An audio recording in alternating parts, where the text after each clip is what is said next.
What's going on, everybody? It's Tuesday night, 9:09 p.m. Eastern, just outside of Toronto, Ontario, Canada. For some of us, anyways, 3 of the 5. This is the Fandom Empire Show. I'm Sean, and I'm joined tonight by this gang of fellas. First up, Kieran, what's going on, man? Not too much. Kind of had a little bit of a bad luck day, but I don't know. Whatever. Bad luck.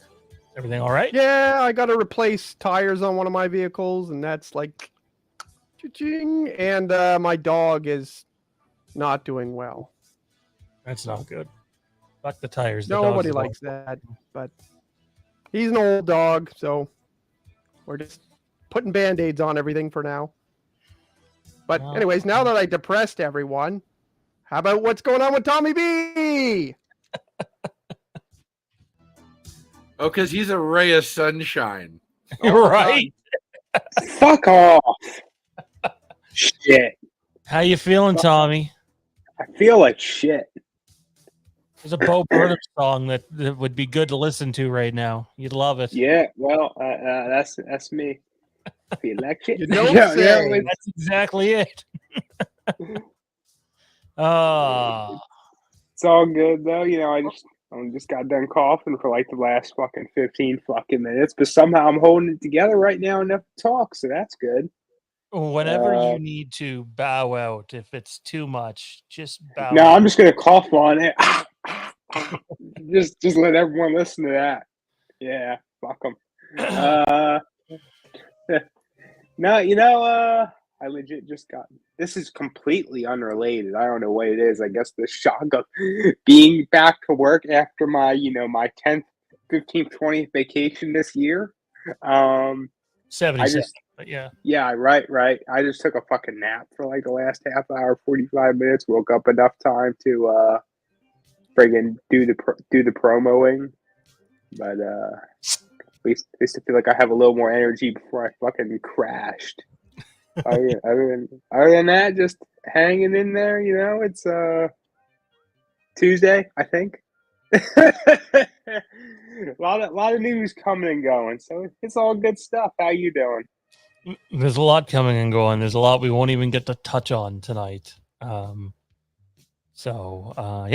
Also joining us, lots going on in the wrestling world, and we're gonna get to talk about a couple of interesting topics tonight. A little later tonight, we're going to discuss, or at least these guys are going to discuss, Ric Flair's last match, because I don't have anything positive to say about it. So I'll just bow out and let these guys do their thing. They're assuming that we do? Yeah, maybe. Yeah, I don't have the positive spectrum either here. I kind of thought that by the looks of it, you are on the Dark Match Drive group. I thought that you guys were kind of digging it. So I was like, I'm not gonna shit on it because these guys want to talk about it. Then fine, talk about it. I'll bow out. It's cool. Well, I do want to talk about it. We're digging it for all the wrong reasons. No, I'm excited to get into that stuff tonight. I'm doing all right. Just working on this final paper of my summer course, so I'm looking to get that out of the way, and then I can devote all my time to Dark Match Drive for the next 6 weeks, and I'm looking forward to that. And, lots of wrestling coming up. Oh yeah, it's insane. I'm excited though. So, Kieran, I got that cream you wanted for the thing. Okay. I don't know why you want to start this with me every week, because I get the best of you just about every goddamn week, and then you just come back and you're like, "Oh, I want some more." Oh my god, that was so casual and out of nowhere. That was good. Can't wait to talk some wrestling a little later on. We got some fun topics before that, though, that I'm curious to see where people will fall on. And last but not least, he is one of the co-founders and co-hosts of the Overlook Drive-In, as well as the host and founder of the Take One podcast, Mr. Bish. What's going on, man? Good, man. I always love jumping on here and getting a laugh, man. This is always good to have a full panel, so I'm excited for tonight. I'm tired. I'm exhausted. I feel like shit, but anytime you can come on here and kind of take a step back from the real world and have some fun, it's always good. So I'm excited to be here. We're just here to make everyone else feel like shit, right, Mike? Yeah. Oh, Tommy. Oh, fuck. So this is a little bit of a different show tonight. So the chat, there's plenty of room for you guys to ask questions. If you want to support the channel, you can do so. The number one way to do that's heading on over to Patreon and supporting us over there, patreon.com/Fandom Empire. Lampkin Lane is absolutely happening Thursday night. It'll be Thursday night. So Thursday night for Lampkin Lane. Be on the lookout for that. And if you don't want to support us on that level, then you can always send in a super chat or just click the like button. It's free. Costs nothing. Takes probably less than a second if you're quick. You need a second to find the mouse or catch it, maybe longer. But yeah, be on the lookout for that shit. Mike and I had the opportunity to record our first episode of the Overlook Drive-In. So it's in the editing process now. We're waiting for Zach to get back to us with a few things. And then I got to hook up with Dean and get him to see if he's going to add something to it. But Mike, funny story here, man. I legit had, I don't know if I'd call it a nightmare, but a fucked up dream last night. Was legitimate about the Overlook. It was about the fucking kitchen, man. The Heinz fucking ketchup. Oh, dude, that's amazing. It's crazy how that shit happens. Luckily, I did not have a bad dream. I slept very well last night. But for you, I feel sorry for. Yeah, absolutely. You could kill someone with those old fucking Heinz ketchup tins. That's true, but guess what? I had a blast recording that episode last night, and looking forward to the rest, man. It's gonna be a good one. We got a good, and I'm excited. I guess what I'm really excited about is to discuss the movies that you haven't seen yet. Like that's real intriguing to me. I'm looking forward to Hush a lot because I like Mike Flanagan. Kieran's a huge fan of Flanagan's film Gerald's Game. He was a huge fan of that film, loved it. Can't wait for the sequel. Speaking of the Overlook, though, really quickly here's a short little half a minute clip of the first episode that'll come out August the 22nd. I don't know my exact thoughts of what I was feeling at the time, but I just knew that the film scared the living shit out of me. And those 3 films in a row scared the living shit out of me. I actually think I just made a tweet the other day. The 2 movies that still creep me out to this day, and I still get goosebumps from if I watch them in the dark with the sound all the way up, is that original It film and The Shining, for many reasons that we'll dive into on this one. That had. And yeah, so that episode comes your way August 22nd. We literally dive into everything about The Shining, including the making of, all the details behind it, what certain performers had to deal with. The story behind Shelley Duvall is well known, but we got to dive into a little bit about what Jack Nicholson was dealing with on set, which I'd never done before. And there's actually a lot of intriguing stories behind that we dive into on the episode. So you literally dive into it. Literally we dive into it. We dove into first, right? Like, yeah. No Have you protection? seen The Shining? Yeah, I've seen The Shining. Yeah, Oh. okay. Yeah, I wasn't sure if you had or not. Jack Nicholson's the golfer, right? I used to do that all the For time. the record, I have Me not and seen Sean- the sequel. Me and Sean watched The Shining while we were making the second part of the our film, and I sat there the whole time like, at the beginning I thought it was good, but I was complaining about it for like the whole second half, and then we watched Beetlejuice, and I was like, this is the best fucking movie ever, and Sean complained about it the entire movie. It's like a total reversal. Yeah. Yeah, that sounds about right.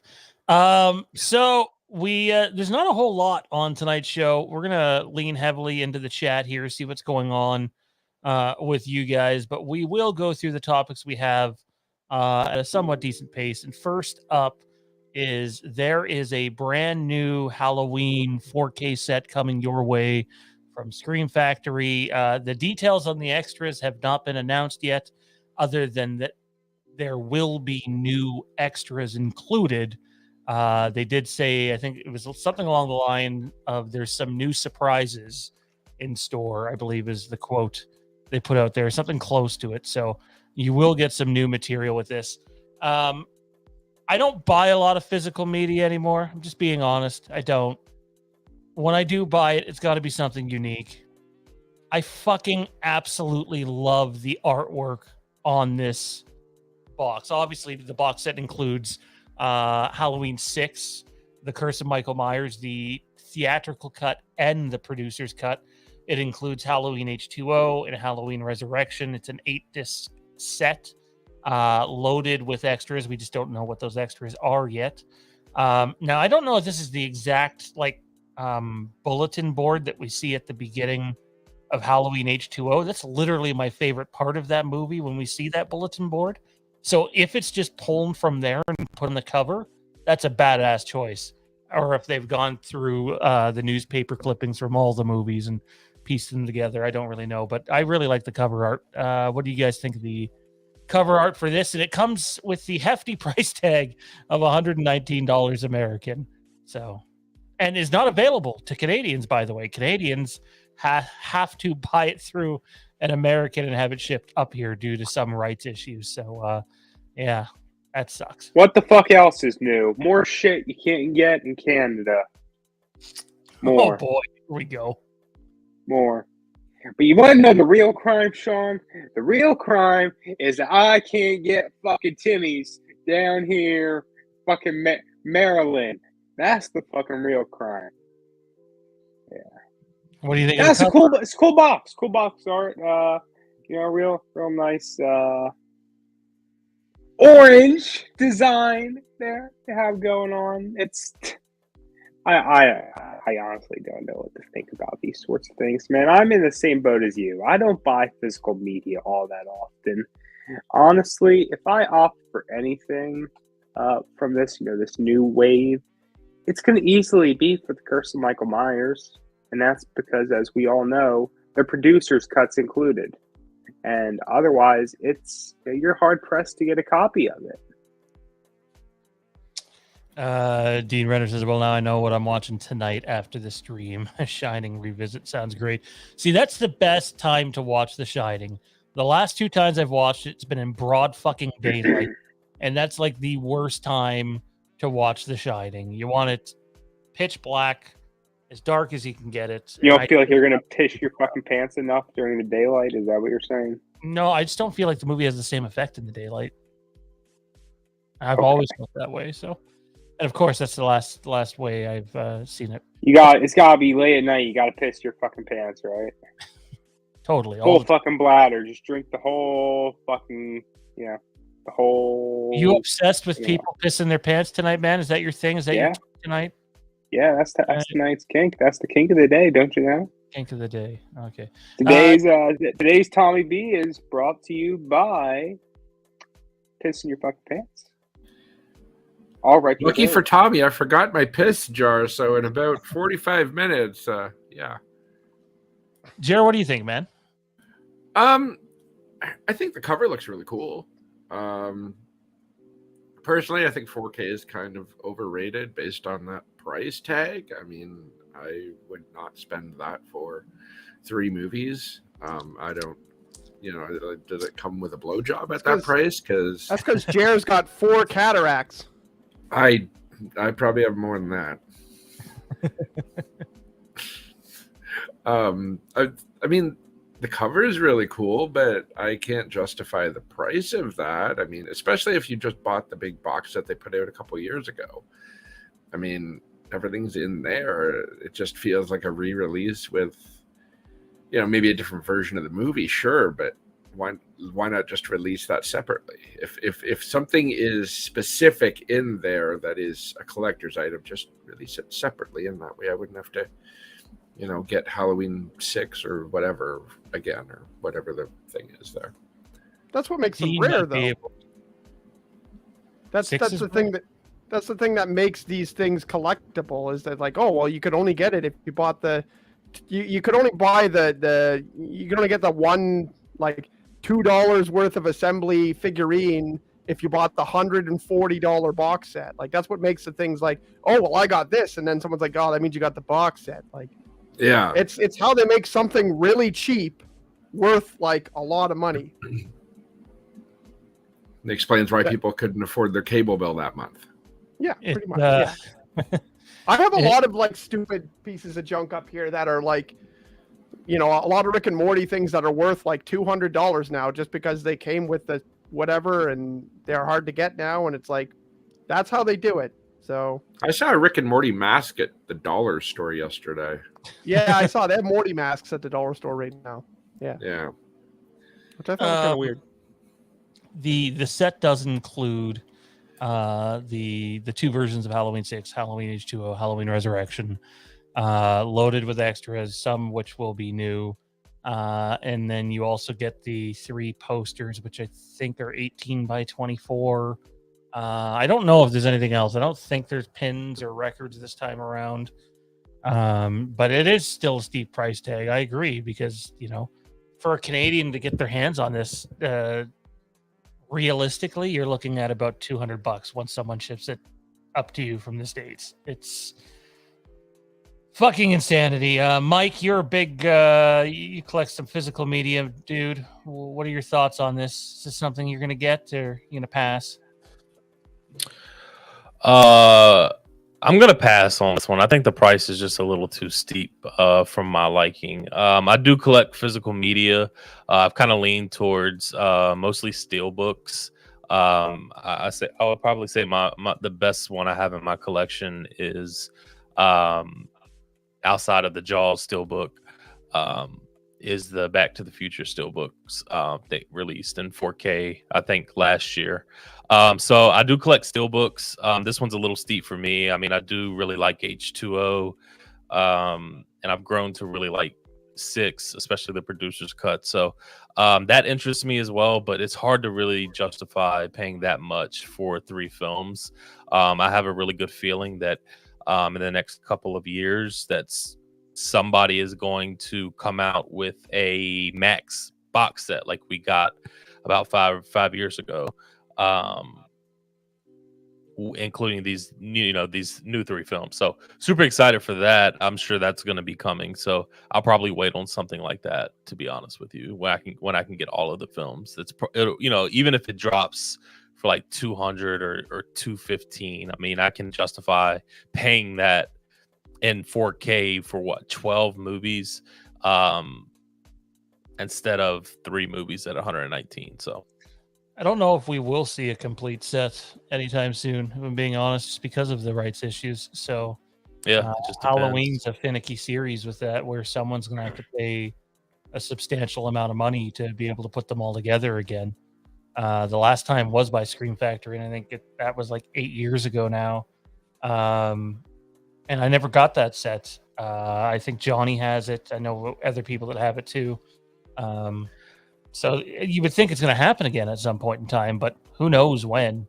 Yeah, like I missed the opportunity to buy the one that released last year. I really wanted 2 and really wanted 4. So I was kind of disappointed in myself, but I saw that they're in Walmart. Obviously you don't get the box set and you don't get the vinyls and stuff like that. But if you wanted to buy individual ones like I did, I was kind of shocked to see them in Walmart, to be completely honest with you. But they are. I did see Halloween, the first one, Halloween 4 in Walmart. So they're out there. Kieran, do you collect much physical media, man? No, not at all.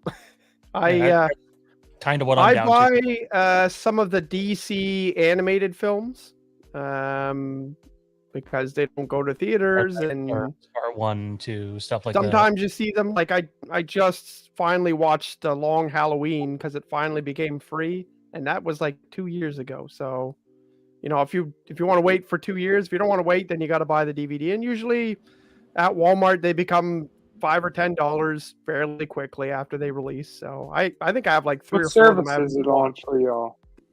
I wish I kind of wish I would have pulled the plug. I want to say it was I think it was last year or the year before when they dropped the Game of Thrones Steelbook box set, 4K box set. It was expensive as all get out, but I mean, it's going for crazy amounts of money right now. Not that I would sell it, but being able to have that in my possession would be. Is that the one that's like it's like huge and it has like the big pieces and? No. Oh, actually, I don't think so. It might be. It might have come with the pieces. Yeah. Yeah. It's just really nice, and I like steelbooks because I really like the matte finish to them, and I like the artwork on them. Like I got Halloween 2.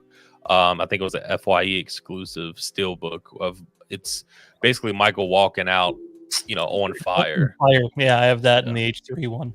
Yeah, and I absolutely, I don't know, man. I love cool cover arts like that. I like the feel of steelbook. So, if it's not a 4K steelbook, I probably don't have it. So, steelbooks is kind of what I'm leaning towards now collecting as far as media, if I get anything. Yeah, I don't know. I mean, I understand people that collect physical media. I haven't even bought the Batman because I didn't feel like they put a decent enough collector's edition out of the Batman. That's like whatever. I'll stream it on Crave. So you got to have extra money for that stuff. That's for sure. So it's true. You got to pick and choose what you're gonna get. Yeah, and you gotta not just because it's expensive, but also because you're buying something you can likely get for free, or for the price of Netflix or whatever, right? Like a lot of times you're buying something that you could click on a TV, go button, and you watch it. So you have to like having it in your collection. Hopefully you can show it off. There's lots of people now on social media just showing off their collections and stuff. If you can do that, then I guess it's cool and fun. But I really want to get have it. I think out of my collection, I don't have one yet outside of the Halloween 4K steelbook that was released last year that had Michael on the front with the leaves and Jamie on the back. I don't know if you all remember that one or not, but I want to get really lucky with one of these steelbooks to where you can't get it anymore. And they're like worth a shit ton of money. Like I sent Sean the Shining steelbook before we watched it. Sean, what was it going? What did I send you? What was it going as for? 140 or something like that. Yeah, 130 or 140. For one single steelbook. It's absolutely ridiculous. It was gorgeous though, and the special features and deleted scenes kind of pissed us both off when we looked at them. Yeah, that was a must-have, but absolutely. There's a bunch of things that if you look up, if you're smart enough and you got money, there's a bunch of things you can buy and sell a year later for a killing. If you like Star Wars figures, buy any single Darth Maul or Boba Fett action figure that comes out. Wait about 5 years, they'll be like ridiculous price. They all are. Every single one. Someone's like, "Oh, I missed that one." So I remember, I'm not a big Funko Pop guy. I have like maybe 7 or 8. But I remember before Stranger Things 4 dropped, Target had their exclusive drops and things like that a few weeks. So I remember seeing the Eddie Munson Target exclusive Funko Pop. I thought nothing of it because I didn't know what Eddie was going to be and how big he was going to blow up. And I can't find them anywhere now. And now they're selling on eBay for like $100. And it's really pissing me off that I can't find it. I wish they would fucking restock it. But, you just don't know in moments like that, when they're going to fly off the shelf and, what they're going to be worth or what they could be worth. Yeah, you grab them and you have a chance. Everything has something's value is really what you make of it, right? Everything has a different value. What Kieran could value something way more than I do, and to him it's worth way more. But to me, it might be like, oh, whatever, Like his opinion. You two just don't stop. All right, let's move on to the next one. Let's have some fun with this. Let's go around the table here. We'll start with Mike, and then we'll go clockwise.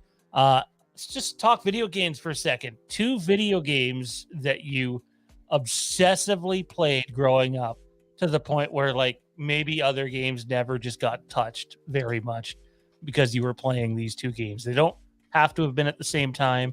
They can be at any point in your life. Mike, you got any off the top? Yeah, so the two that stick out to me, I'll go second, and then what my number one was. Two was WWF No Mercy on Nintendo 64. I really loved that game, and I remember when it came out, I wanted it so bad, and my mom wouldn't let me get it, and I remember always going to Blockbuster on every Friday night, hoping it would be in stock, and it was not fucking in stock, and I know some little fucker picked it up just hours before I got there, and I was always pissed about it. But I ended up getting good grades on my report card, and my mom took me to buy it, and it's just something that I play nonstop. So that's one that comes to mind. And then the number one for me is on the PlayStation 2, Grand Theft Auto Vice City. I mean, you want to talk about staying up till 4 a.m. to play a game. My mom used to be pissed at me. Like, she'd be getting ready to get up to make, especially in the summertime, getting ready to get up to make breakfast. And here I am, like, hearing her wake up, and I'm like, oh shit, turning my game off, going to sleep. So those two are the ones that stick out to me. Yeah, so I would go with those. Awesome. First one for me is definitely GoldenEye for the 64. I didn't own that game for the longest time, so like whenever I could go over to a friend's house and play it, I'd fucking play it. And then when I finally got it, like probably every night for well over a year, there'd at least be four of us, or mostly every night, playing the 4-player split screen on all the maps, and playing License to Kill mode, where you get nicked by a shot and you're dead. It was a lot of fun. And then the other one was definitely Gears of War for me. Gears of War is a game that Johnny on the channel and I and a few others, like that first game, I think we played for probably 4 years. Even after the second game came out, we played the second game, beat the story, hated the multiplayer, so went back to the first game. I think we stayed with the first game multiplayer until like game 4 or whatever, because they just never could recreate that magic. And just I'd obsessively play it all the time. Kieran? I have a few. I don't know which ones to pick, but I guess in that line of thinking, like the way that you worded it, I'm going to say the original Resident Evil. The original Resident Evil, I have beaten probably 40, maybe 50 times, like in a real estimate. I play it every single time it gets re-released, which is probably 10 times already now. And I definitely beat the original on the first PlayStation at least 10 times on its own. I love to go back and play it all the time. I just think it's so much fun.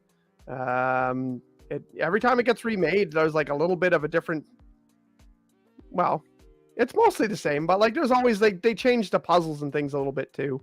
Resident Evil, all the way up until 4, I think are super replayable, and the rest of them are not. And the other game that I would say is kind of the same thing. I didn't have it when it was big. It took forever, and WrestleMania, the arcade game, is the other one that I was really, really super into. And it was basically like a Mortal Kombat game. I was a really big fan of Mortal Kombat. It makes no sense. The wrestlers do all sorts of crazy things that are impossible, and it doesn't make any sense, but like I absolutely love the game. I'll go back and play it for hours now too. And there's all sorts of things that don't make sense in wrestling altogether. It's a really weird game, but I thought it was, I don't know. I love it. I absolutely love it. I even love the sequel that other people seem to hate, which was like WWF In Your House or something like that. It's the same game, but it has like Goldust and Ahmed Johnson as well. Oh, fuck. I'm sitting here trying to think of what game you're talking about. You're talking about the game like Brett's in it and they'll do moves and it looks like it's almost like where they'd like hit the cards and shit. Well, like Undertaker uppercuts someone, you fly like 40 feet into the air and go like Shawn Michaels just all of a sudden pulls a bat out. Every time Razor hits you, his arm turns into a big like blade of some sort. They did In Your House for PlayStation. When you hit people, when you hit Yokozuna, like food falls out of him. When you hit Lex, like or like Lex turns both of his arms into big giant metal like weapons and hits you. Like Razor would throw cocaine at you. something like It that. would have made sense at the time. Yeah, The right. whole Tony Montana connection, and the end of the game, they all have really weird stories that happen when you finish the game that make no sense too.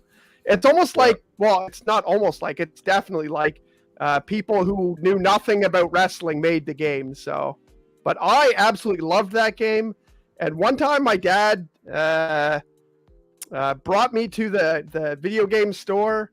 And bought World Series Baseball 96 instead because he thought that was more fun, and I've never forgiven him for it. You know, like seriously, ever. Like I still think about it all the time. Wow. But I own the game now, so. Oops, sorry, I didn't mean to do that. Speaking of which, I can't play the audio on this. But just so our viewers who might not be caught up to date on what this game looks like, here's a little snippet of it.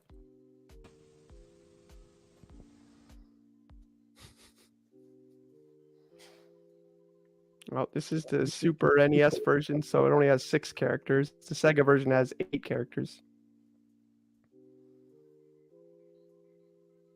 Did he just pull out a weapon? Oh no, that's his Yeah, chop. Shawn Michaels has a bat. Razor's arm turns into like a blade. When that move happens, he says nobody messes with the bad guy. Shawn Michaels can like fly across the ring to give you a Hurricane Rana, which is awesome. This game is super fun to play, though.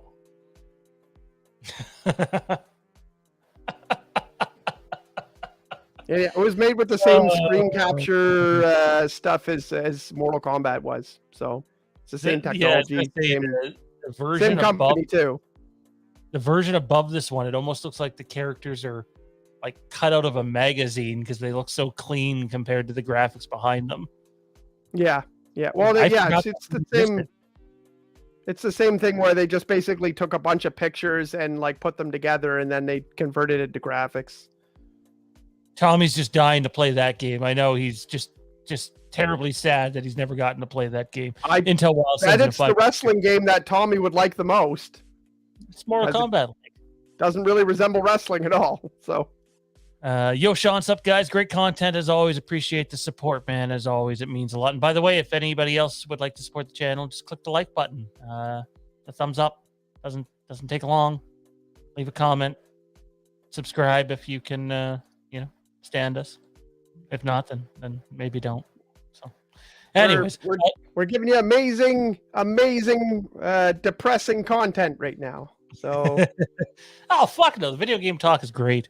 Tommy, I feel like I know what one of yours is, but I have no idea what the other one is. So can we please repeat the question? Like, I know what we're talking about, but can I get the question like word for word? The 2 games you obsessively played more than any other. Great, that's what I thought we were doing. So, you probably know that this one I'll say first, and that is Super Mario 64. Super Mario 6. No, really. Super Mario 64 is easily. I think in the past when we've done video game lists, I've given it as my number 1, and I could probably stand by that honestly and make a hill to die on for that game. Like Kieran, I've gone through that game many times in the different versions of it. The re-releases, I have it, the most recent re-release, which is on the Switch with the Super Mario 3D All-Stars. Love that game. It's fantastic. Really liked the DS version of where they made more characters, that were instrumental to the story. So that was cool. Really wish they would redo that one too, but kind of seems like a pipe dream at this point. And on that note, we're talking about games that we replay many times. I'd like us, we can't do it right now. At some point, though, to talk about games that we've revisited many times, countless times over the years, but maybe, for whatever reason, never completed. And I don't mean some of your classic games that you just don't complete, because I don't know about y'all, but I don't frequently see people who boot up like the OG Super Mario and just regularly complete it. That one's a little bit more of a longer, slow burn. Same for like Mega Man or Metroid. Those are games that take a lot more out of you. But yeah, games that you just don't really ever complete. That'd be a good discussion to have at some point. Now for the second game, I'm going to bundle 3 games for this one together. The 4th generation of Pokemon. That's Diamond, Pearl, and Platinum. They came out when I was in late middle school, maybe early high school, something like that. I think I booted up my old Diamond cartridge earlier this year, or late last year, before they came out with the reboot, or remakes of them rather. I think that game had 500 some hours logged on it. At one point, I owned all 3 games, so there's a good chance I had, upper maybe 700 to 1,000 some plus hours, even more, between those 3 games. Because I was a fat fucking kid with no life, just into playing the Pokemon, just wanting to play with the Pikachus and fuck with the all the online trading and all that. That was a new thing for those games. Yeah, I grinded a lot of my fucking life away on those games. No regrets though. No regrets. Love them to this day. Even love the remakes, even though many people hate them. Yeah, that's where I am with all that. A couple of quick, excuse me, a couple of quick notes before we get the Jers. First off, never thought I'd see anything on that WrestleMania game again, so that was cool that Kieran brought that up. And No Mercy is like my fucking kryptonite, because not only did I never buy the game, not only did I want the game, I never even got to play the game. It was always like that one hidden gem that just never was in a position to get to play it. Dude, when it first came out, for the longest, it was hard to get. It was so hard to get. Did you play any of those games though, like WrestleMania 2000, Yes, WCW, NWO Revenge, World Tour? I had WrestleMania 2000. Okay, so No Mercy is better, but you got to play. It's the same, right? It's just different characters and story modes. Interesting. Like by the way, WCW NWO Revenge was my favorite of those 4. You're damn right it is. But just because I like the characters in it better. Aki like they're all champion. They're all just as good. If I'm nostalgic for one, I'll go back and play all of them. I remember a backstage game too, where like it was all backstage shit. That's all you did. WCW Backstage Assault was for PlayStation. The year I remember WCW died. I remember in No Mercy you could go backstage, and that really intrigued me about the game too. Yep. All the SmackDown games were really good for that too. They just kept getting crazier, where you could go in the parking lot, you could go everywhere. They just kept making more and more places, which made sense because at the time in wrestling, that's what they were doing, was having ridiculous matches where they like went outside and slammed each other on pallets in the garage, like, or boiler room matches and all that sort of stuff. This game was just referenced in the chat. Didn't even know it existed. Oh yeah, I played that. Yep. And the stars of the NWA. Oh boy. Yeah, I definitely didn't know WCW had an NES game. The Super Nintendo game is actually super funny too. It was weird because the ring wasn't straight on. The ring was cornered like a diamond, and so like running was really weird, and everything made it. And I don't know, it had a weird choice of characters as well.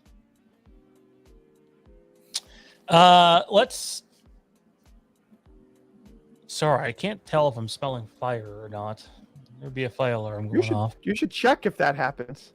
I'm going to. So I'm going to introduce this next topic and then bow out here for a second. Well, what about Jers 2 games?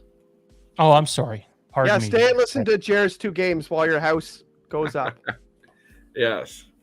All when right. Jared talks, it's worth that. So growing up, I was a big hockey fan. I was still, a huge wrestling fan, but hockey was kind of my second thing. And I would play the fuck out of NHL 94 for Sega Genesis. I was never a Super Nintendo guy.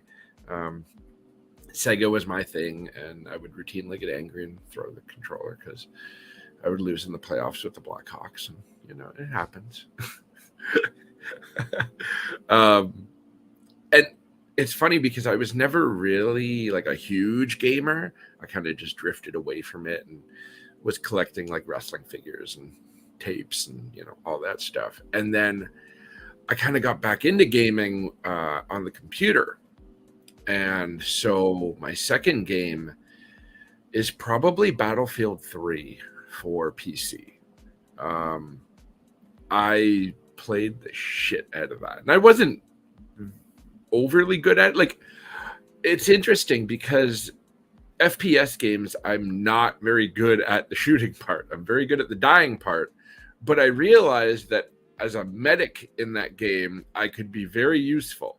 I stay out of the way. I throw down med packs. I keep everyone, alive. And, I'm a team player rather than a guy who runs in and, gets his head blown off.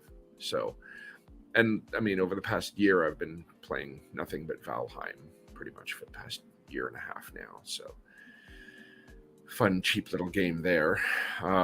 Does anyone remember the WCW games for PlayStation, Nitro and Thunder, where they would have the little video clips of the wrestlers, and you'd get a stoned Kevin Nash being like, "Pick me or don't pick me. I don't care."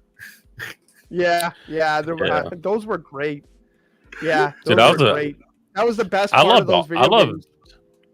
I loved all the wrestling games. I want to say up until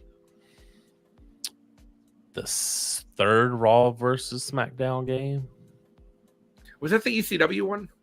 It might have been. Maybe. I just remember it was Raw versus SmackDown 2006, I think. Okay. Or Raw versus SmackDown 2. I don't know. It was really weird. I remember Here Comes the Pain, Here Comes the Pain 2.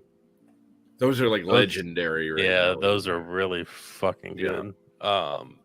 Yeah, man. I that's all I used to play as a kid. I used to play Pokemon, Vice City, and wrestling games. So I remember I got a SmackDown 2, I think, for PlayStation. I had that. Just because it had the Hell in a Cell match, and I was like, yeah. This is so cool. You could like throw people through it. And... I remember growing up, it's not a big game to me today, but every Christmas I would get the new Madden game. And I remember popping it in on Christmas morning after opening the gifts and just being blown away on how great the graphics were. And I'm talking about like Xbox 360 type days. I remember the precision pass, like when the one that sticks out to me, obviously, is Donovan McNabb when he was on the cover. I think that's the year they released like the precision passing. And I was just in all of those games because every year they would come out, the graphics would just get better and better and better. And I was like, this is absolutely amazing.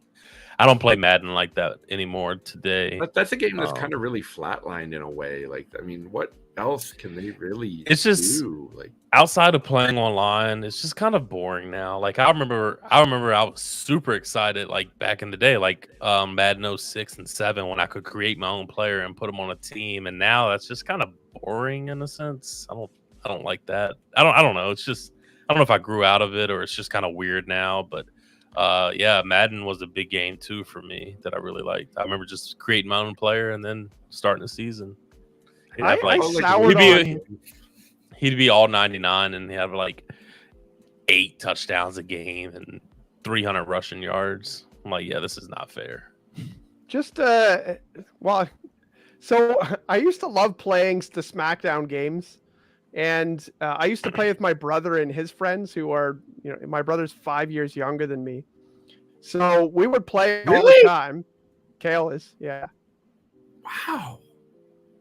Anyways, cut back to my story since no one else knows my brother. So we used to play Hell in a Cell all the time, or sorry, Elimination Chamber all the time, and I would always be Ric Flair because he was like super low everything, and I'd be like, oh yeah, I'm not in this match. I'm just like, you guys have fun, and I'm just gonna like, I'll let you guys win this time, and then I would always, like, when they weren't looking, do like the taunt where you fall down on your face and then just be down, and nobody would even bother fighting me. And then at the end, I would always win. I would like convince all his friends. I'd be like, oh, I'm Ric Flair. You can beat me later. Go beat Kale. He's Batista. And then they would like go beat the crap out of Kale and pin him. And then there'd be 4 left. And then I'd be like, oh yeah, but I'm Ric Flair, like whatever. And then I'd let someone beat me up like a little bit and then be like, oh my God, beat that guy. He's winning. He's going to win. He's almost got his finisher. And then at the end, I'd be left with someone where they had like all red, all their whole body was damaged, and I would just put them in the figure 4 and win. So I just like mentally beat them every single time. And you'd have finishers set up because you'd do your taunt all match. Yeah. Oh, yeah. I remember. It was so great because I wouldn't even play. I would just mind fuck them all and then win at the end. It's funny you bring up playing with your brother or whatever, because I remember specifically Madden 04. I would play against my brother and I would play with the Falcons, and I would march all the way down the field at like the 4-yard line, get ready to score a touchdown, and I would drop back with Mike Vick and run all the way back down to the other end zone and run all the way back, and it would piss him off so much. I remember he would throw his controller and just walk out of the room so fucking pissed. In Madden 96, which has, I think, the Steelers and Cowboys on the front, because it would be after the time they played Super Bowl. I think it's 96. You can juke sideways like 5 feet. You just press like the R1 button, your guy jumps like fucking 5 feet that way. So every single time you get a kick return, you can like run this way and then juke this way like 10 times and run up and get a touchdown. It's like, fuck, it's so easy. And like, just hilarious. It's like the wraparound in old hockey games where it was a guaranteed goal every time. Yeah. In 94, if you come in from the right and go by the goalie and tuck it in, you score every time. Yeah. Doesn't matter like if it's Patrick Law or Ed Belfour. They're not getting it. Like, Nope. Anyways, I guess we should switch over. Sean is wanting us to switch over to our Scream versus Elm Street. What's better? I don't know why we're doing this week because they're both terrible. It should only be one answer, really. Yeah. So Friday the 13th. But we'll go to Mike because I know he's the only one who's going to go the other way. So I don't know what the basis of Sean's question is. Like, are we going franchise for franchise? Or are we doing first film versus first film? I would assume first film versus first film because obviously Wes Craven is no longer with us. So that's why Sean, he would have been, it's his birthday. I think he would have been 86 today, if I'm correct. So for me, it's a lot closer than you would expect. I am a Scream fan. Sorry, Dean. But I love Scream a lot. It's honestly, I'm gonna go with Nightmare on Elm Street. I do think it's I do think it's a better film. But I will say that I do rewatch Scream a lot more than I do the original Nightmare on Elm Street. I think I prefer Scream over Nightmare on Elm Street. I know that's so crazy to say. I don't know. I go back and forth with these films, to be honest with you. I was thinking about it when Sean sent the topics over. I think when I made my top 10 favorite horror movies of all time last month, I had Nightmare on Elm Street ahead of Scream, and I was thinking about it today, and I'm like, but I watched Scream more. So it all depends on where you want to go with this. I would say I watch Scream more, and I would say I probably favor Scream more. But I do think Nightmare on Elm Street, for what it was and what it did. I mean, honestly, both of these films, for what they were and what they did. I mean, you talk about Scream, one of the best opening scenes in a horror film of all time, and that's the brilliant mind of Wes Craven. And Freddy, for killing kids and teenagers, or teenagers in their dreams. I mean, that's that's scary as shit. I mean, that's just the mind of Wes Craven, and it's super sad that he's no longer here with us. But I will lean towards Nightmare on Elm Street for this one, and I'm assuming Sean means first film versus first film. Yeah. Well, like just to carry on what you were saying, the idea behind Elm Street, like the idea of killing people in your dreams and Freddy being what he is, I think it's far better than, anything that, like, as a concept, it's better than anything Halloween. It's better than Jason. It's better, like, all those things, because most of them are just like a really simple idea, whereas that's like a concept that like it's just a fantastic idea. And I really like Freddy as well. Jared, where would you go? You know what? Just tell us both. First film for first film and series for series. Oh, series for series, absolutely Elm Street. Scream, the kind of after the second one. I disagree with that. But we can talk about it after. I want you to talk about it now because it'll be interesting. Okay, so first film, I'm going to go Elm Street also because, yes, Scream has some iconic scenes in it, but I think Freddy as a character puts it over the top, and he has a more engaging story in the long run anyways. And I don't know, Scream was good for a slasher franchise, but it just felt like it didn't have long enough legs to go 6 movies. Well, I guess they're kind of redoing the story in a way, right? So, and I would say the exact same thing for Elm Street. I mean, don't reboot that shit either. Like, leave it. And even with New Nightmare, it was kind of, But give me those first 6 movies, I think it is. And yeah, at least 5. I'm here for. Oh, man. Yeah, okay. See, now I'm thinking film for film. I might go Scream. I don't know. No, I'm gonna stick with Nightmare. I'm just hearing I'm here like it's that close for me. But the reason that I won't go franchise for franchise, and it's kind of unfair, is because Nightmare, the Nightmare franchise has so many films in it, and Scream looks like it's on its way getting there. But I think when you start comparing film for film, I enjoyed the Scream films. I didn't enjoy Scream 4, but I enjoyed all the other films at least well or better.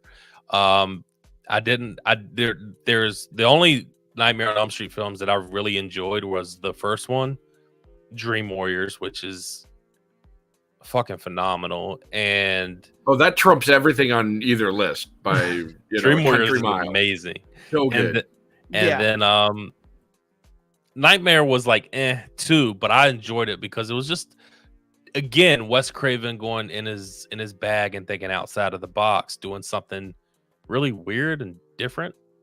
Again, I don't know if that equates to being great or good, but I enjoyed those 3 films. You might be able to throw in another film in there that I enjoyed. I have to go back and revisit, but out of all those films in the Nightmare on Elm Street franchise, for me to only really enjoy 2 of them, that kind of says a lot. I thought 2 was okay, but I don't know. Outside of that, I really didn't enjoy the rest of the films. And I think that kind of, for me, what hurts the franchise is because it has so many entries into it. It kind of reminds me of Friday the 13th as well. So many entries into it. There are a lot of them that I just thought kind of shit the bed. And like I said, that's probably unfair in a situation like this because, Nightmare does have many more films, at least right now. So I don't know. That's just kind of how I look at it. It's funny because you always want to compare like Nightmare and Freddy and Jason. You always want to compare those ones because they both have like high points and low points. They both have lots of movies. They're both around the same time. So it's really weird to compare Scream and Elm Street, but it's weird. I know why we're doing it though. I mean, obviously Wes Craven, but yeah. What about you, Tommy? Wait, no, before we get to Tommy, I just want to read. I think we should read this super chat only because I know we'll forget, whereas Sean will like throw it up on his board. And so before we get to me and Tommy, let's read this. All right. You want to read? Here, go ahead, Tommy. You read it. I cut you off. Tommy wants to read it. I can see it in his eyes. Fine. Don't read it, Tommy. God damn it. Do you think this Corey character in Ends is intended to take over the franchise? Fresh antagonist, they can do anything without fan backlash. Where does he go?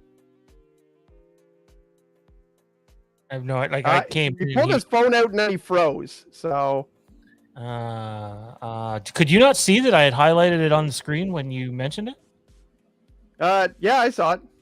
Oh, yeah, it kind of seemed like you didn't. Fuck, this is tough. No. That's a terrible answer for someone who spends $10 on a super chat question, but no, I don't think that's where they're going with this. No, as well. I think that when you see another Halloween movie or TV series, if it's not some sort of retelling or sequel to Season of the Witch, which I believe is absolutely in the cards, then it's going to involve Michael Myers. They're not going to switch Halloween by getting rid of Michael Myers. They're going to switch Halloween by getting rid of Laurie Strode. And I'm not saying Laurie Strode dies and Halloween ends. I'm saying going forward, Michael Myers is still going to be a part of this, and Jamie Lee Curtis perhaps may not. So that's how Sean. it ends. Okay, Yeah. Sean. One, thanks for answering the question. But two, we're talking first film, or are we talking franchise? Oh, for on Elm Street versus Scream? Yeah. I just meant sort of franchise versus franchise by it, to be honest. I'm gonna go. Then if that's the case, I'm going Scream, and I explained why in the past. I don't know if you were here for that, Sean, but quickly, so quickly, I'll just say it again.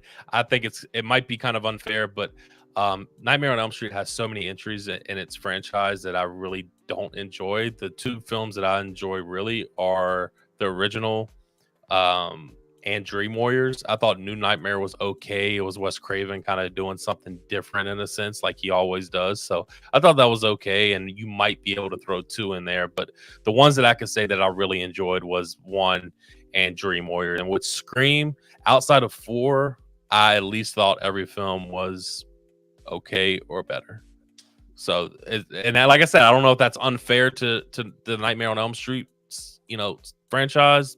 If I'm holding that against them, but that's just how I feel as a whole. Myself and Tommy still have to go. Oh, okay. But Mike and Jer already went. Jer was Elm Street, so I caught back for the end of his. I thought Mike was Elm Street, but he switched it to Scream. Kieran? I will go with Elm Street. I think there's a lot of ways you can cut it down, and yeah, there's some bad Elm Street movies, but I feel like Scream for me, and like a lot of people, just goes downhill. So like the first one is good and iconic, and it brought slashers back for a lot of people and made people interested in going back and watching old slasher films, I think, which was cool. And I remember at the time it was big, and you still at Halloween see a lot of Ghostface masks. It's a really easy costume to make. But I do think that 2 is okay. 3 is, yeah, I mean, if you're a fan of the franchise, it's still something. And 4, I crumpled up and broke on stream and didn't even get through it. So 4 is like worse than any of both franchises to me. So Scream's got the worst movie. Elm Street's got the best movie.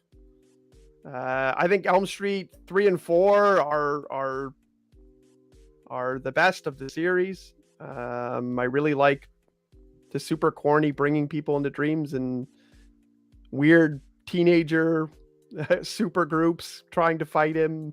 I like the idea that that they always find a stupid another way to kill him, even though it's disjointed. It makes no sense in the rest of the franchise. I like those things because that's what B horror movies made in the 80s. That's what they are. Like I love when Jason fights the girl with telepathic powers and stuff, just because that's what they made those movies like at the time. So Elm Street wins in almost every way. If you go first film for first film, it's very close, because I don't think Freddy picks up steam until 3-4. He doesn't get as goofy. He doesn't have as many puns and stuff. In the second one, he's really weird. Although I do like that movie. So first film for first film, it's close, but Elm Street wins. But like every other possible way to slice it up, I think Elm Street wins. Nice. I thought that's what we would go. Speaking of that Friday the 13th movie, though, that's the first Friday the 13th movie I ever got to see. So that's funny. 3? No, that's like part 7. Yeah. Oh, which one? Which one? The telepathic girl. Yeah, the telepathic. Oh, sorry. I was thinking Elm Street. I started with 1 for Elm Street. So, Tommy, what are you doing, man? Scream or Nightmare? We're 2 for Nightmare and 1 for Scream. Well, I'm gonna Scream if I have to watch Scream again. Yeah, I remember we watched along with those other guys, and you were tearing your eyes. That doesn't mean anything. Could be Scream of anger, Scream of passion, Scream of pleasure. I don't think it's the pleasure unless he likes being hurt, but that might be a kink too. I mean, he was talking about peeing on people. Nothing's off limits. That was not what I said, and you fucking know it. Don't be fucking putting words. It sounded like that. I mean, don't fucking be putting words in my mouth. Holy shit. So you're going Nightmare? I'll go with Nightmare. Yeah. I'm going Scream. I'm absolutely going Scream. And not only am I going Scream, it's not even close. I think Elm Street is the most overrated horror franchise that there is. As a franchise, I would have to agree with that. There's a lot of bad entries in that franchise.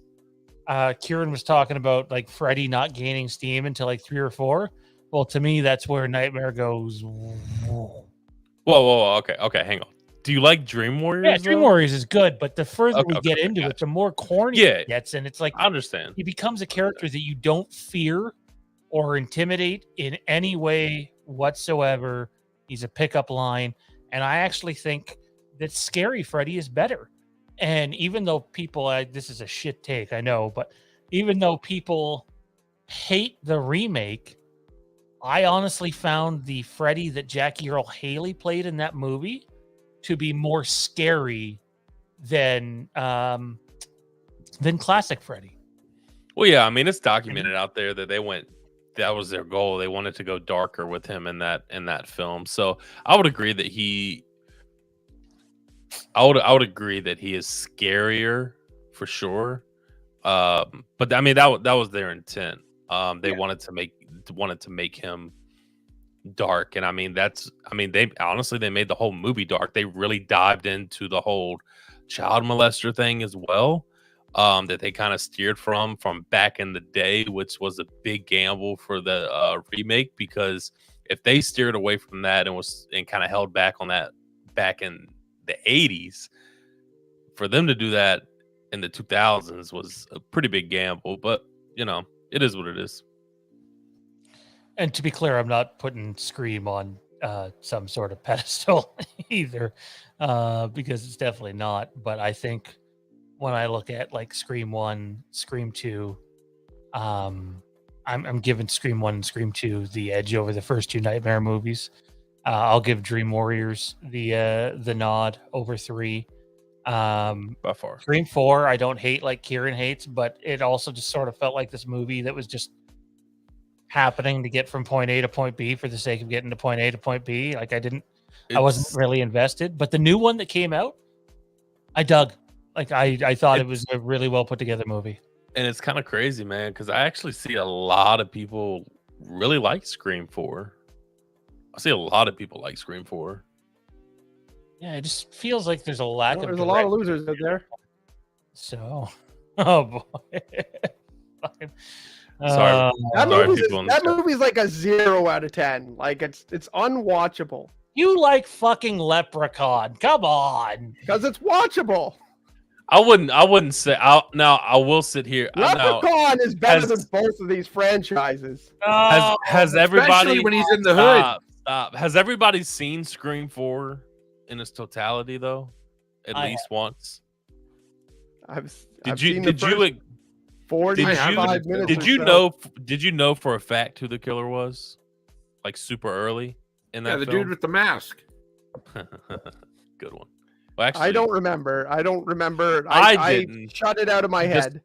Despite that, I'm not the biggest fan of Scream 4. I want to say it was the outside of the first one because the first one kind of fucked with my head a little bit. But like, it's like I knew who it was in the first one, and then they fucked with my head. I'm like, okay, no, never mind. And then they, you know how that goes. But anyways, in the fourth one, I literally had no idea. Like, I had one idea of who it may be, but the other, well, it's not okay. It's spoilers. Jill, I had no idea. Like, that was a huge surprise for me.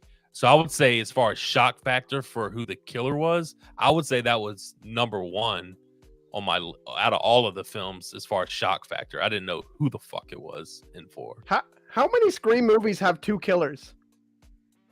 All of them except 2. I mean, all of them except 3. Sorry. Yeah. 4 of the 5 movies. Isn't that so damn lame every single time? They're like, well, you saw this person while the ghost face was over there, so it can't be them. They're like, 2 killers, like, again. They do it every time. That's the only way you get around it. You're totally right. You're totally right in that regard. I agree. They do need to change that up a bit, in my opinion. I mean, you can still be I understand why they did it in the first film, but like, yeah, you got to change it up because you can still have. I don't know. They just tried to confuse. They did a good job in the first film confusing us, at least for me. It's the reason that they're able to do that, and that makes sense. But they did it again and again and again. And I know. like, No, exactly. That's what I'm saying. Going forward after the first film, because you did good. Like for me, of course, I thought it was Billy. I mean, look at the way he. Just look at everything, and then, and then it wasn't Billy because he was in jail, and I'm like, okay, well, what the fuck? Where is this going? You know, I'm talking about on my first watch. Like, okay, well, where is this going then? So they did a good job with that, but they kept doing it and kept doing it. I'm like, come on, okay. Have you guys ever seen Hot Fuzz? No. Hot Or Fuzz? isn't that by the guys who did Shaun of the Dead? Yes, it is. Okay, I've never seen it. I'm good without seeing any Simon Pegg movies that aren't Star Trek. It's oh, you haven't seen Shaun of the Dead? Oh man. Tommy looks like he could go for a Simon Pegg. He's like, please get me out of here. Don't worry, we're moving on to wrestling here. Hot Fuzz is great though. It's a fucking fantastic movie. And do you know so you've seen it, Mike? No, I was gonna say I have to check it out then. Okay, so there's a twist. I won't say what it is, but you guys should go see that movie. I honestly think you'll like it. It's stupid, but it's fun. There's a twist that happens in that movie, and if I was making the next Scream movie, I would do that twist. It'd be something different. It'd be way different. So, and kudos to Hot Fuzz. It's excellent. All right, real quick before we get off Scream, does everybody think they're going 2 killers in this one too? The new one? Yes. I guess so. Maybe 3. Hey, in Leprechaun, would they do 2.5 killers? Oh my god. If they did, it'd be better. Offensive. Dude, what if they did?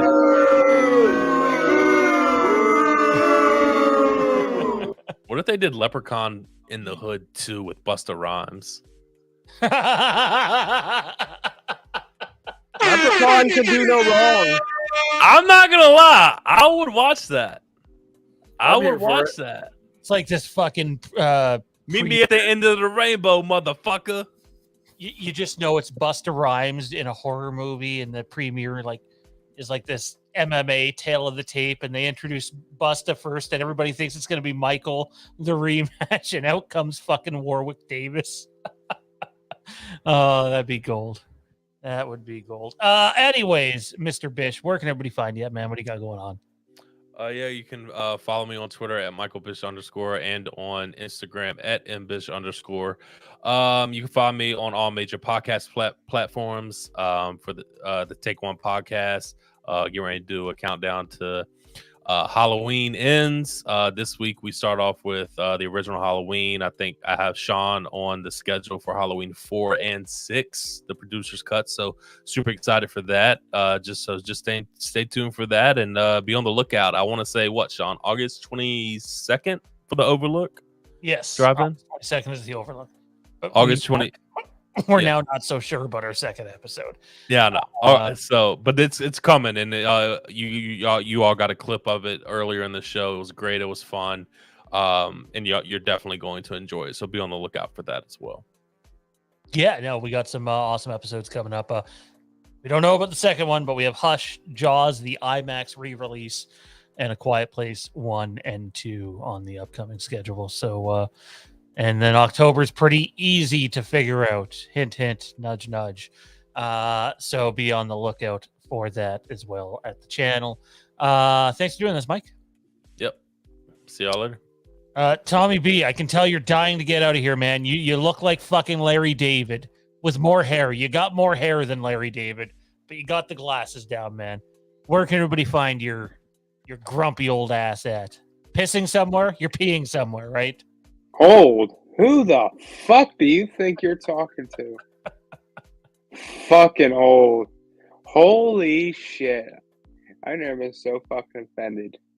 Just kidding. I've been insulted by professionals. You can totally right. When you're sick, you sound like that guy that you're walking to the corner store for a bag of milk. That's right. The milks are sold in bags in Canada, people. That's a thing. Someone's walking to the corner store and you're just that fucking guy that they walk by and you're just like, those fucking street cleaners making all that fucking noise, keeping everybody up fucking at night. And then we're walking back the next way to go back home from the store. And then you complain about something else. Oh, you got it down, man. You got it down. What's going on though with you? I got no fucking idea what's going on here right now. You guys sound like when you get your first girlfriend when you're 12 and you just keep carrying on the conversation on the phone for no damn reason. Like, so what'd you do today? You say bye. No, you say French bye. Class? You had your first girlfriend when you were 12? French class. Someone broke a ruler and the teacher got angry and it was really funny. Yeah. Ha ha. What about Is your Tamagotchi dead? Tell them get angry with me, they got even. Wait, who got even? My teachers didn't get angry with me, they got even. Ooh. Yeah. Oh, this fucking guy. Who invited this fucking guy? This piece of shit. Speaking of pieces. Wings! Oh my. All right, well, I have no desire to listen to more wrestling talk because it was enough during the video game section, and yeah, that was something. I can be found on Facebook, Twitter, and Instagram at TommyB1650. All right, man. Take care. Lay off the drowsy meds. Don't drive with drowsy meds. It's bad. Okay. All right, fellas. We got a few minutes here. We'll touch on the Ric Flair match last, but I want to touch on this announcement. I don't know if it's a good one. We'll see what you guys think. Apparently, Kieran's coming over to your house to fucking eat Doritos and little banana snacks or whatever. But the AEW game Fight Forever is coming out later this year. I don't know if they announced a date to it. And I said December-ish. I don't know, but I gotta say, I know my shit when it comes to rushed video games and not so great productions. And Kenny Omega has also been pretty vocal about some displeasure. This game looks fucking awful. I don't know any other way to put it. I hope I'm wrong. I want to be wrong. Here's why I think it looks awful. Because it's going to come to Canada at a price tag of like $108 after taxes. if it was a $50 game, fine, but $108 AAA title. I don't know. It just looks graphically. I can't tell you how it plays or modes or anything like that. Actually, I just looked up all the matches, but visually, like that, I don't know if I'm watching a Telltale game. I don't know what's going on there or not, or what they were going for with the graphical look of the game. However, I'm sure Jer has some inside knowledge on the game. Give us some hope. Give us some hope. Sell me on there's some world where it's worth paying $108 for this game. I wish I could, but there's still like a lot up in the air. Like a lot of this information leaked. They didn't even announce it. And then once it leaked, they figured, we should probably put something out, because they've gone so long with just not saying a peep about this game. They released a couple screenshots like last year and then nothing. So I don't know if they're rushing this. Signs kind of point that way. Just judging by them being caught off guard and Amazon Europe or something leaking the details of this game. And like, this is not a good marketing strategy. No. Let alone, what does that say about the progress of the game? So I don't think it'll be a bad game per se. I mean, it's hard to fuck up a wrestling game, except AAA. But I don't think it'll reach the bar of WWE 2K quality. I mean, the graphics we've already seen are not, they're not that great. Did they blow up Kenny Omega with an air pump or something there? Like, I mean, the match listing is cool. Like, you get the barbed wire exploding stuff and all that. Like, they're trying new stuff, but it just feels like, we've waited too long. We got to get this out, rather than, let's take as much time as we need to put out a proper video game with proper promotion. And I mean, they're still doing the phone game or whatever the hell that is, General Manager or whatever the hell, or whatever that is called. And I mean, that's just there. Like, it's dead in the water. Nobody plays the damn thing. Do you know if it was a multi-game deal or if it was a deal for just one game? I think it's just the one game. I know they budgeted a fair amount of money into it, just out of their own budget. So I haven't heard it be a multi-game deal.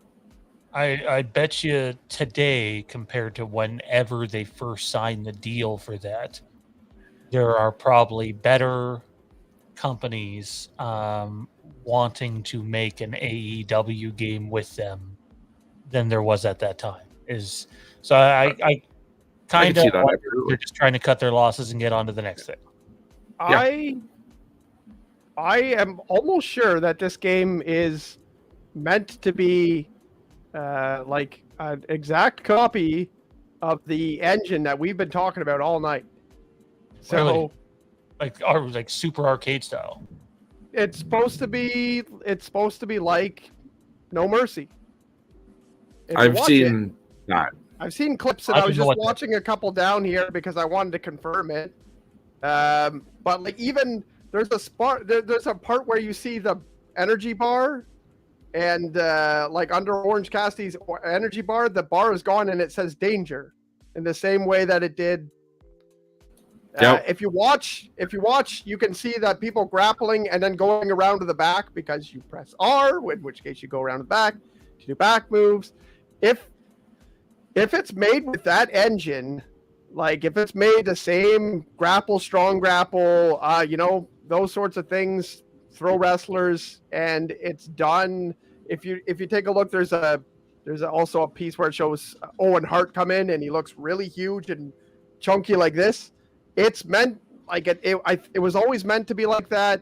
If you've seen interviews, I did see simple buttons for the game. like Sorry? simple controls. Rather, they Yeah. weren't doing like, intricate controls. Are like you other sure it was always meant to look blocky like that? Because I remember Omega being quite pissed about how the game looked. Well, I knew it was always supposed to be like that game because Kenny and the Bucks and other people involved have talked about how much they love those games and that they wanted the game to be like that. And there was rumor that they were going to use the same engine and the same developers from that company to basically remake that game and have it with AEW guys. And if you watch some of the highlights, which I was, I believe that's what it is. In which case, I don't care. I don't care how the guys look. I don't care about I mean, if they look like blocky faces like Goldeneye, then yeah, I'd be like, okay, well, you can't do that. But if they look stylized, whatever his name was, if they make stylized in a different way, like they're supposed to be huge and strong, or they're supposed to be, maybe the color scheme is more comic booky, or any of those sorts of things, I don't care, because video games are getting to be where they can look almost the same as TV now. You watch a Madden game, if you blur your eyes, you think you're watching football. So at that point, does it really matter? I don't care. Being really realistic is not a thing for me anymore, because they can make it almost as realistic as life now. So it's not impressive anymore to me. Give me a fun game. If it's fun to play with. It's fun to add controllers and go over to Jers and I'll play devil's grab a 2 liter of pop. That's all that matters to me. I'll play devil's advocate, though. You just said go over to Jers. Well, guess what? They don't sell video games anymore to do that. They sell video games for you to purchase it and play it at home and go online with someone, right?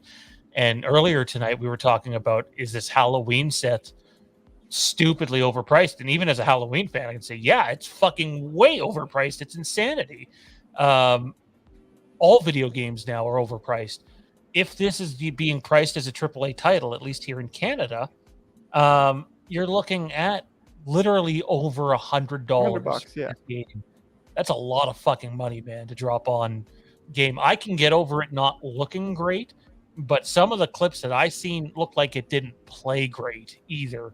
Keeping in mind, I never got to play No Mercy, so I don't know what that stuff's like. I got WrestleMania 2000. That's about it. If you give me a wrestling game that has like a really cool story mode, like, I don't know, say SmackDown 2, how like it just eventually it recycled, but you got a few years of just fucking really cool interactive shit.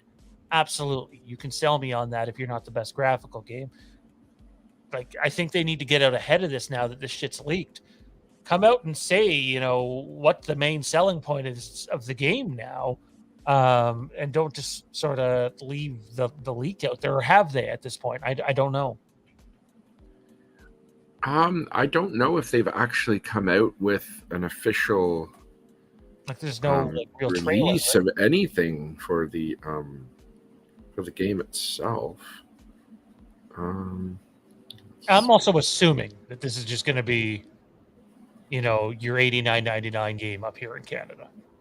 I would assume I so. think it yeah. will. I think it will. Yeah, they haven't even announced anything on their AEW Games Twitter page at all. Like, they're still, let's watch, 4 AEW people talk about their most wanted multiverse characters. So has no one official actually confirmed this date? Because didn't Amazon wherever have it listed as like a guest date of December 31st? Yeah, it was like right at the end of the year. Yeah. So theoretically, this thing could still go into next week, give them more time to fine tune things. I hope they do that. Fine tune things. Don't do what every other. Don't want. They definitely don't want what happened to. Was it WWE 2K? Which one was the one that really fucked up and they had to like really give money back? 2K20, I think. 2K20? And it was just broken on launch and just. Yeah, it never. There was so many bugs you couldn't play it properly. Like, people came out without skin, and you were like, "What?"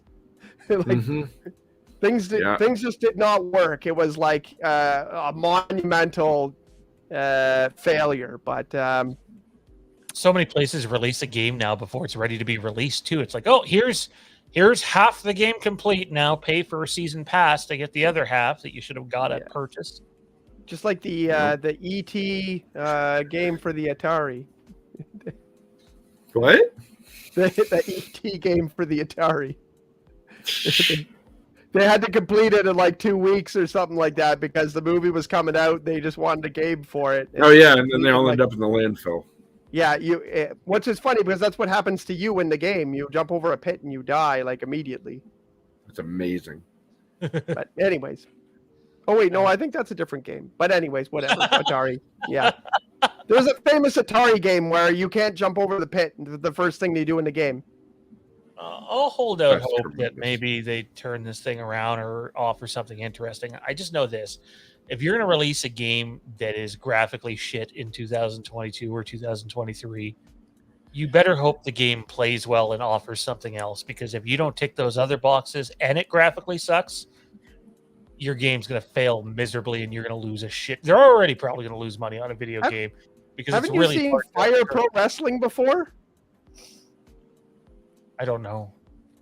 There's Is a that game the called Fire Pro Wrestling, and it NES looks like game where an NES. It looks like an NES game, Yeah. and it's got like all the coolest New Japan guys, and Speaking of it has like constantly releasing new content for new wrestlers and stuff like that. It looks like garbage. It looks terrible. Yeah, visually it's not. It's not great. supposed to. So Yeah, but it and plays from fantastic. what I know, it's a very successful game. Nice. So- Someone earlier in the chat wanted to know what a bag of milk looked like. There you go. That's what it Yep. looked like, people. Not You sure. know what I the just hell- recently came to know was that we only do bag milk. It's mostly in Ontario. Like Yes, other it parts is of Canada mostly in is not Ontario. quite like that either. Yeah, Alberta didn't have any when I was out there. I mean, speaking of bagged milk, did you guys see that SummerSlam main event? Holy shit. It was legitimately fucking amazing. From a match perspective, it was okay. But they did shit in that match that I have never seen before. I mean, Lesnar took a tractor and almost flipped the goddamn ring. You know What the fuck? What was cool about that was the whole time I was thinking, like, did they give him clearance to do this, or was he just supposed to do something small and he's Brock Lesnar and he does whatever the fuck he wants? Everybody knows that. That's Brock Lesnar. I'm Like, wondering he if this wants was to one be of the like, you know what? concessions They they said gave him. lift it up a foot, but I'm going to lift it up 5 feet.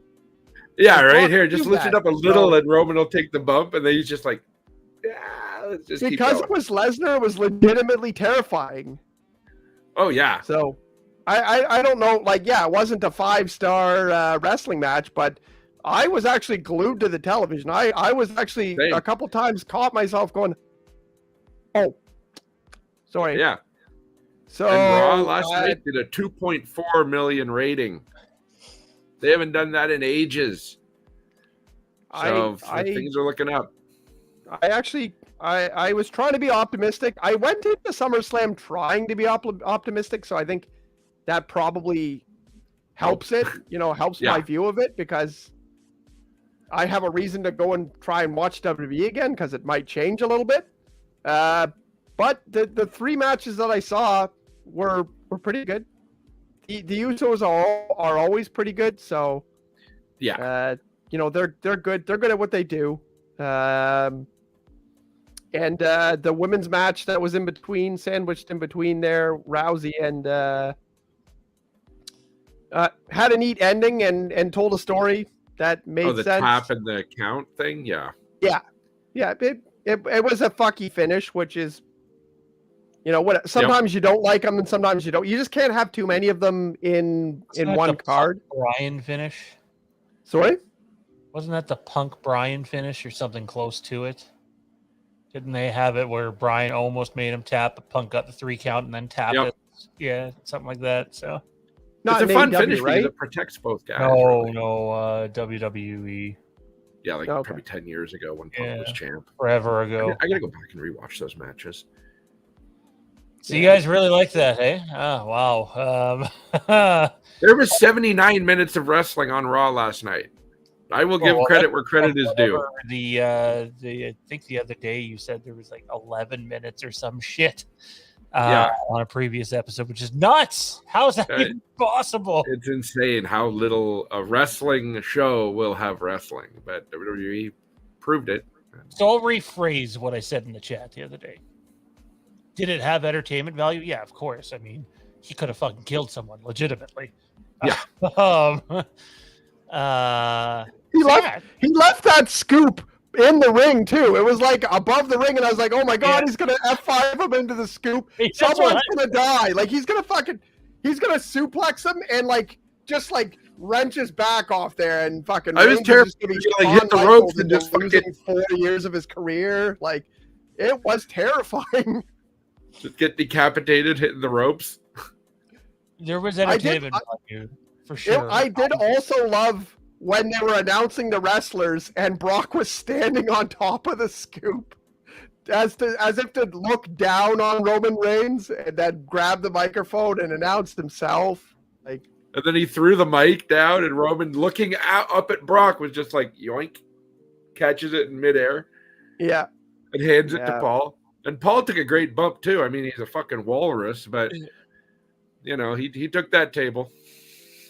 Yeah, that looks a little stiff. I didn't like the cash in. I thought that it did nothing. So yeah, I hate Roman getting pissed that he couldn't beat Brock. Anytime I see him on screen, I just fucking hate him. Theory? Yeah. The Theory guy, the only time I'd seen him was WrestleMania, and then last night. And both times, there's something about him that just really rubs me the wrong way. You've yet to see him do anything except be a buffoon then, so... Yeah. Vince McMahon shill, basically.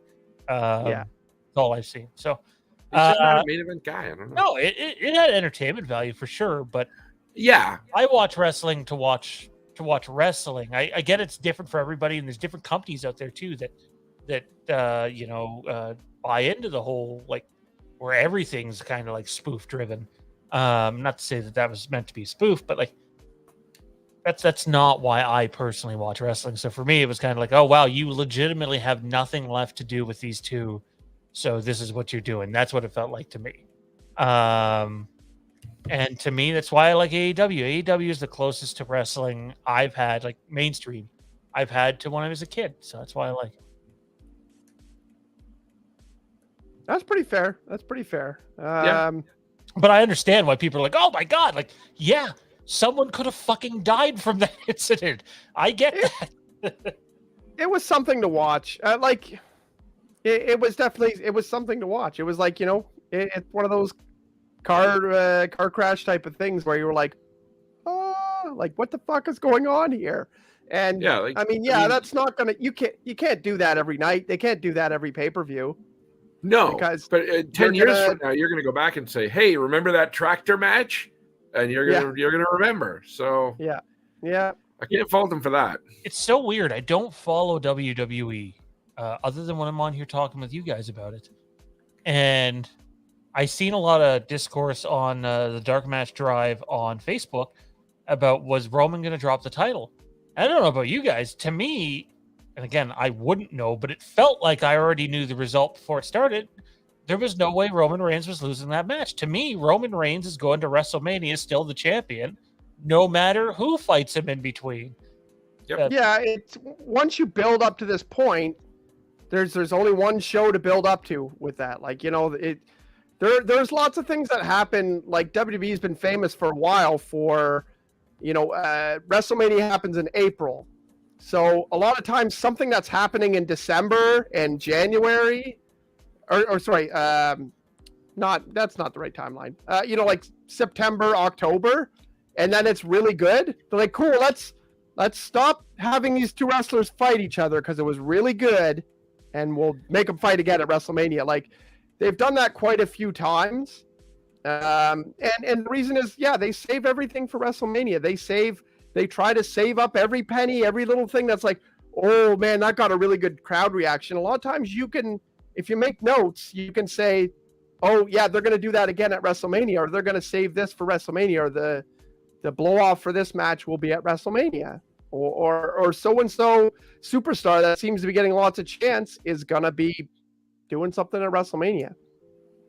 Now, the last 4 or 5 years, it's been just shoving a few guys down our throats, which has been, not popular with most people, and I think the major reason for the decline.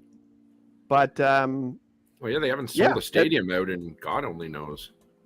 At this point, you can only think that Roman's got to make it all the way there, and then be dethroned by someone. Hopefully, someone new. Hopefully, someone we're not thinking. So, I'll give you a clue. I wouldn't fault them at all for that, because that's.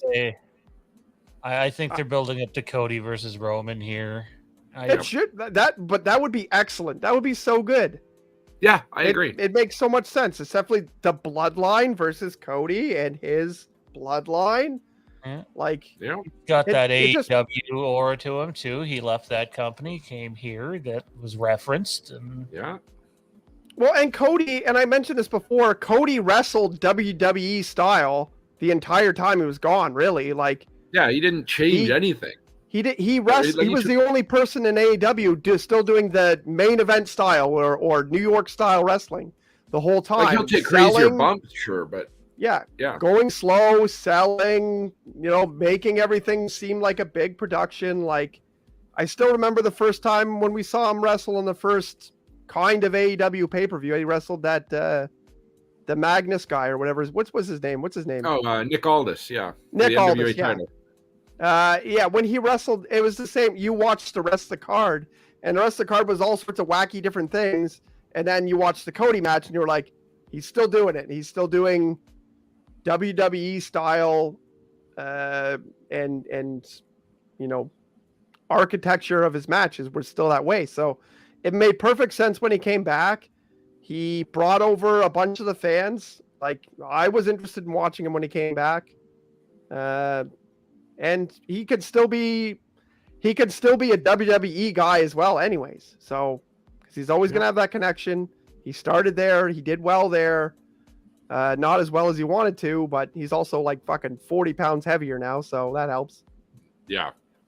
He looked like he looked like a pencil neck when he was there previously. So yeah, I'm for it. I think it'll be great if they do it in a good way, then yeah, I'm for it. I have faith in it. Yeah, I would like to see it. I think it'd be done very well. He's the only guy there right now where I'd be like, yeah, but then again, I don't know half their fucking roster, so I don't know if anybody's else is there. So, well, that's by design. I mean, the way they book their guys, there's only 4 guys maybe that matter for the past 2 years, and Cody's one of them. So. I really hope they take advantage of Seth Rollins. A lot of times he's the best thing on the show, but he just loses to someone and he laughs about it, and he still goes on and he's still the best part of the show a lot of the time. Yeah. I agree. So I hope they take that. That's one thing we were talking the other day about, what we wish would happen. That's a big thing that I wish would happen. Take advantage of Seth Rollins. A few other guys on there, they're good. Everyone knows they're good. The fans know they're good. Take advantage of it. God damn it. Well, yeah, Tommaso Ciampa just beat AJ Styles clean as a sheet last night. So they're already switching things around and pushing new guys. So I have faith, which is something I haven't been able to say in years for that company. So we'll see. I got a jet here in about 5 or 10 minutes at the most, so I'm going to let you two talk about whatever that was that happened with Ric Flair on the weekend. We got 10 minutes to talk about it? About that, yeah. All right. So I'll lead off. All right. Because everybody's saying so much negative about it, and there are some positives about it. Anytime that the 2 guys that are current young wrestlers were in the ring, well, I guess they're not young, but wrestlers can wrestle for a while. Whenever they were in the ring throwing haymakers at each other, it was actually pretty good.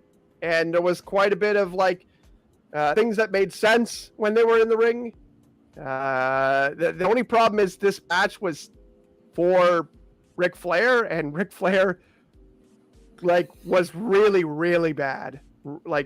Really bad. There was one part where Jeff Jarrett was, side to side hopping around, as if he was going to try to escape around Flair. And Flair was standing up straight, super straight, stiff as a board, going to counter him. And it was just fucking, he was like a penguin. And it was and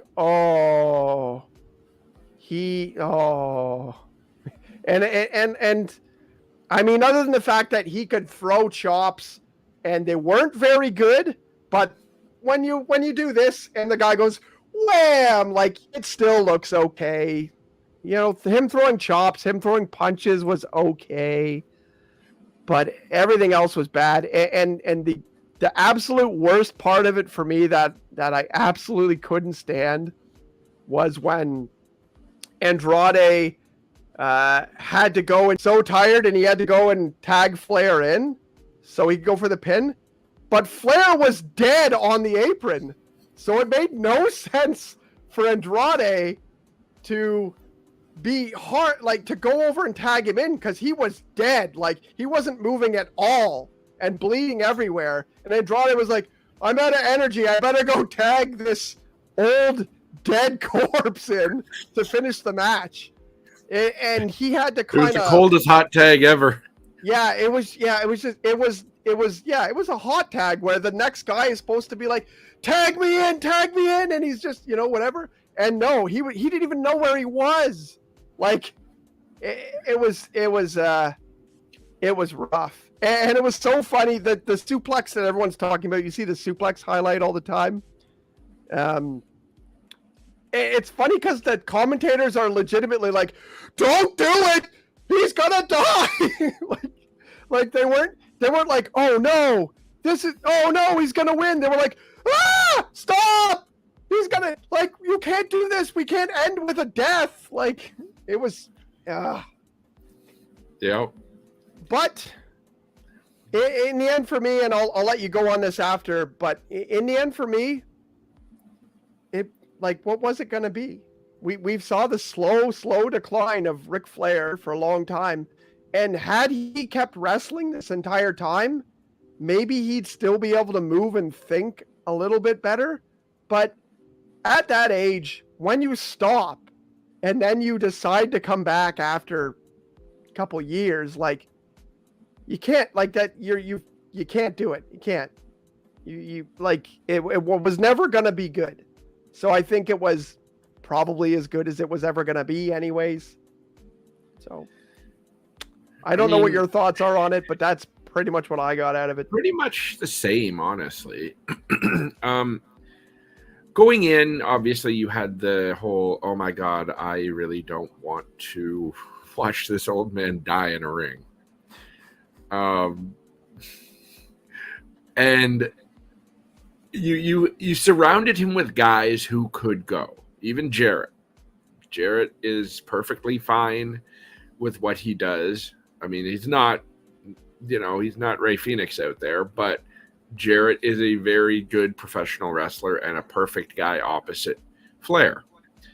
Andrade and Lethal, we all knew, would carry the bulk of the match, which was good. I mean, they're both talented workers.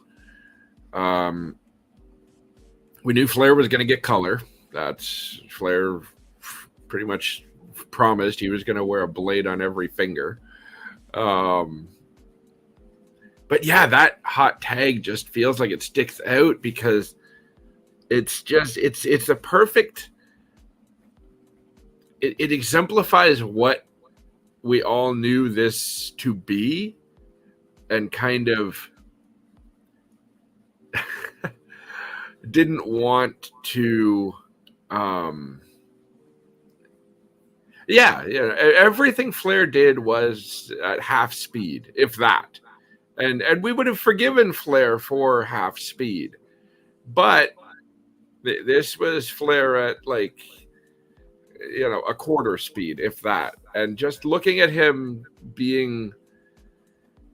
it was depressing to see him in the corner reaching for the tag and like, just no.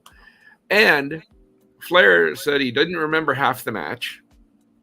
And on the finish, he was unconscious. That was a shoot. Yeah. Like he had Jarrett in the figure 4 and he was out cold. Andrade had to come in and wake him up. They shot the confetti. Flair's like waking up in Andrade's arms and doesn't know where the fuck he is. You know, it was another great spot when they had to lift him up to the turnbuckle and it was a fucking dead weight sandbag. Yep. And you could see them talking to him like, we're going to put you up on the turnbuckle. And he was like, oh. And they're like, put him up and he was going to fall right over. And they're like, no, just stay up there, old man. And yeah, it's like helping your old drunk uncle jump off the diving board. Yeah. And like another funny thing was too, that he wore a shirt was hilarious because he's had a terrible body for 20 years. So why wear a shirt now? Yeah, like your did he tits finally were already past your tights? It didn't make sense. No, like why now? I mean, it's not because you're getting color. Like you could have wore white if you're gonna do that. Yeah, it was like. Yeah, I don't know what doctor cleared Flair for this match. It doesn't make sense at all. And I mean, shit, the grifting they did for this show. Like they had Ric Flair wine, they had the little mini figures, they had, I mean, they'll probably sell parts of the bloody ring mat. Like, fuck. Probably. Like, they are trying to make a buck on this show. And, I mean, the rest of the show was fantastic. Bandito almost died on that dive and Taurus had to catch him. But overall, the show was fantastic. You had the different guys doing commentary and stuff, but the guys they booked for the match, I mean, a lot of people who aren't, people who just watch one brand of wrestling or whatever might not understand that the guys involved with the match all made sense. Andrade's his like son-in-law now or something like that. And, there was the whole Ric Flair impression thing that Jay Lethal did. And they had a big feud at Impact. If not more. And, obviously Jeff Jarrett has history with everyone in the wrestling business. So pretty much has wrestled every person in wrestling. I mean, one of the last angles of WCW was Ric Flair making Jeff Jarrett kiss a donkey's ass, I think. So which makes sense for WCW history at that point. Did Vince write that? Yeah, it was abysmal. I only got to watch some shitty cam version of it, but it's a reflection of Ric Flair's career anyways, because I mean, Ric Flair never knew when to end his career. He should have ended it with the WrestleMania match with Shawn because that was really good.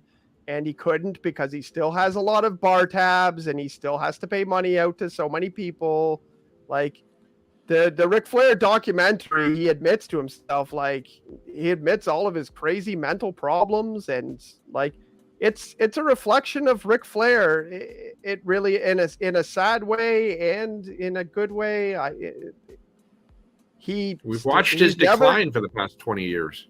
The most, I'll say this and I'll end on this, but the most crazy thing that he says in the ESPN one is that Ric Flair does not know who Ric Flair is. Like, he doesn't know who he is when he's not a wrestler. He's the same as Vince. He doesn't know who he is if he's not Ric Flair. So he can't really retire. So even past this match, he's still going to be somewhere doing something. It just won't be wrestling. It'll be managing, promoting, running around, yelling, wings! Well, thank Who knows God what it's going to be? But like Ric Flair admits to himself, he doesn't know who, like, him. He doesn't know who him as a person is. He stopped being that person when he was like 15, and he'll never going to be that person again. So he's always going to be the wheeling, dealing, kiss stealing, jet flying, hair dyeing. Like, yeah. He's always going to be that guy, and he's going to die really that guy. dying. And it's probably going to be in a wrestling ring somewhere with lots of terrible fans getting to see it. So, oh, Wayne. Oh, man. Well, that's going to do it for the show, I think. Kieran, where can everybody find you at, man? What's going on with you? I mean, you can still find me on Facebook. I don't spend a ton of time on there. I'm doing some other content creation all the time, just about every day. So, but you guys know where to find that. I follow that jerk. Didn't he say he does that content creation? Anyway. Why? What do you think I'm talking about? He's fucking around. Kieran helps promote his shit. Oh. Does Kieran owe Terrence some bar tabs? Just saying. Could be a thing. Terrence just Terrence tries to helping. choke out the bartender every time. Rick and Morty soon. Rick and Morty. So we'll figure out what the hell's going on with that very soon. Now that there's an actual date. So We should be doing after show. I believe that's going to happen. I think it's going to line up time wise that we can do that, and our other after show, and we're just going to have to plow through it. As The long as after it's desired- show. As long as it's desired by you, the fans, we'll have to just plow through it. plow. Nothing like plowing. Jared, where can everybody find you at, man? You can find me on Twitter at Jamie Virtue. You can find me on Facebook, the Dark Match Drive Facebook page. We are almost at 5,000 members. We just hit 97 the other day. So we're working on it. God damn it. I admit defeat to you, Jared. You win today. All the news, content, videos, all sorts of wrestling content every day. We also do a Google Drive. I try and keep that updated as much as possible. It'll be updated a lot more once I'm done school in an hour. And you can find the Ric Flair show on there. You can find, I just uploaded 180 matches from 1970s All Japan. Just all sorts of wrestling. We do a Discord where we do live shows occasionally for certain pay-per-views and whatnot. If you're interested in Dark Match Drive, hit me up on Facebook, on the Facebook group. I'll drop the link in the chat. And Awesome. it's a good Thanks. time. You can also check out House of the Empire, our Game of Thrones / House of the Dragon show. We got a couple of new episodes coming your way this week, and then we're going to throw one of the episodes on Patreon. So look for that over there as well. Check out the Rick and Morty fan show coming in September. I think it's September, I believe. September the 2nd or something. It's early September when it's... I'm just going to let you die here. I'm not going to tell you. Here. I don't know when the hell it is. And September 31st, Rick and Morty. Coming late. Wait, what? No, it's like September 4th, I believe. Moose Too Far, a Star Wars podcast. Episodes of that are currently being recorded, and you will be able to start checking that out late August, as well as the Overlook Drive-In and the Dark Match Drive. Jared and I will get together and figure out what's going to happen with that in the next week or so. Things have been crazy, and things will continue to be crazy.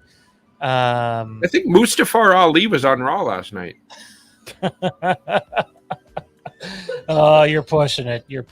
Anyways, for Jer and for Kieran, I'm Sean. Thanks to Mike and Tommy for joining us earlier. We'll see you next time on the Fandom Empire Show.